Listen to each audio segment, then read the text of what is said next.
বন্ধুরা, আজকের রাজনীতি একেবারে তুফানের মতো জমে উঠেছে।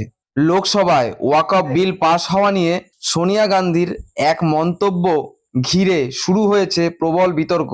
সোনিয়া গান্ধী সরাসরি অভিযোগ করেছেন, ওয়াকফ বিল তো জোর করে পাশ করানো হয়েছে, একেবারে বুলডোজিং চালিয়ে। কিন্তু এবার মুখ খুললেন লোকসভার স্পিকার ওম বিড়লা। তিনি একদম রেগে আগুন। তিনি স্পষ্ট বললেন, এই ধরনের মন্তব্য সংসদীয় গণতন্ত্রকে অপমান করে। তিনি জানান, এই বিল নিয়ে সংসদে আলোচনাই হয়েছে প্রায় 13 ঘন্টা 53 মিনিট, আর এতে অংশ নিয়েছেন 61 জন এমপি, সব দলের। তাহলে কোথায় বুলডোজিং? ওম বিড়লা এটাকে দুঃখজনক বলেই ক্ষান্ত হননি।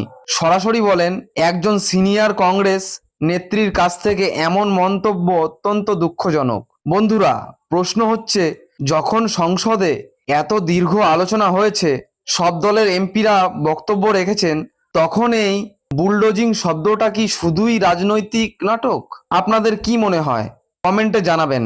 ভিডিওটি ভালো লাগলে লাইক দিন, শেয়ার করুন আর চ্যানেলটা সাবস্ক্রাইব করে পাশে থাকুন।